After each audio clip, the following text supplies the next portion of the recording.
مساء الفل وأهلا بيكم. تبدأ الحلقة وأدهم منتظر موناليزا تجهز وتنزل، واتأخرت عليه. وأول ما طلعوا من باب العمارة لقوا حسن في وشهم، وبيقول لها ده انتي مدوراها بقى، شكلكوا بايتين صباحي. إنما أدهم بيزعقله وبيقول له هو في إيه؟ دي زي أختي، إيه اللي انت بتقوله ده؟ وفين يوجعك بقى، وبيديله وبيخلصهم من بعض الناس اللي بتكون ماشية في الشارع. وعفاف خلاص خرجت إفراج، بتقابلها موناليزا وبتقول لها جمايلك على راسي من فوق. وبعد كده بقى بنشوف الصفحة اللي عملتها هي وابتسام ومحمود، كسرت الدنيا وبقت مشهورة جدا، والطلبات عليها زادت أكتر وأكتر، وشكل الدنيا هتضحك لها بجد. ربنا بيفرجها عليهم من وسع، والفلوس بقى بتزيد قوي معاهم. وموناليزا ما بتنساش كل اللي كانت بتحبهم، ومنهم أختها بالرغم من إن هي أذتها وما وقفتش جنبها، إلا إنها بتبعت لها واحد ويقول لها إنه من معارف باباها، وكان في دين كبير عليه وبيديها ظرف مليان فلوس.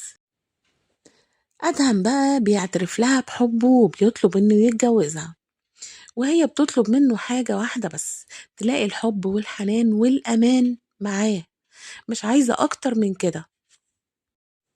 هو بقى بيقول لها مفيش زيك في الدنيا، أمثالك قالوا ما بقوش موجودين، ومستحيل إن أنا أسيب واحدة زيك تضيع من إيدي، ومش فاهم إزاي حسن فرط فيكي. تزور عفاف أخت أدهم، اللي بتقول لها قد إيه أدهم بيحبها وبيموت فيها وعايز يتجوزها، وإنه عريس لقطة، عنده شقته وعنده المشروع بتاعه، ومش محتاج أي حاجة، مش ناقصه غير إن هي توافق على الجواز. طبعا موناليزا الفرحة مش سايعاها ومبسوطة جدا، ووافقت ورحبت. عملوا فرح بسرعة جدا، كل اللي حواليها بيحبوها، ابتسام صاحبتها ومحمود أخو حسن طليقها، كل حبايبها حواليها، وهي بقى في قمة السعادة. وأخيرا حست إن الدنيا هتضحك لها، وهتعيش بقى وتتهنى وتتبسط، مش ناقصها أي حاجة.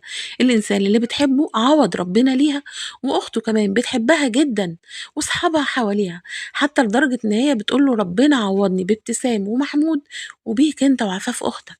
خدها أدهم بقى لمكان الأحلام، مكان معمول مخصوص للعرسان الجداد في الفيوم، بتبقى مبسوطة جدا جدا. بعد كده بيرجعوا على الشقة بتاعته بالقاهرة، وبتنبهر بجمالها وشياكتها، بتقوله أحلى حاجة إن أنا حاسة بالدفى والأمان. اتفاجئت إن في أكل متحضر وشموع ومش عارف إيه، فاستغربت جدا. قال لها بقى ان هو كلم اخته عفاف وابتسام صاحبتها علشان يجوا ويجهزوا الاكل ده كله، وكمان وضبوا لها كل هدومها ورصوها في الدواليب. بتقول له ان مفيش ست اسعد منها في الدنيا كلها، لكن السعادة ما كملتش. بنشوف بقى ادهم اللي رايح بيت عفاف اخته، اللي ما طلعتش اخته، دي طلعت عشيقته. وواضح كده ان هما متفقين على موناليزا.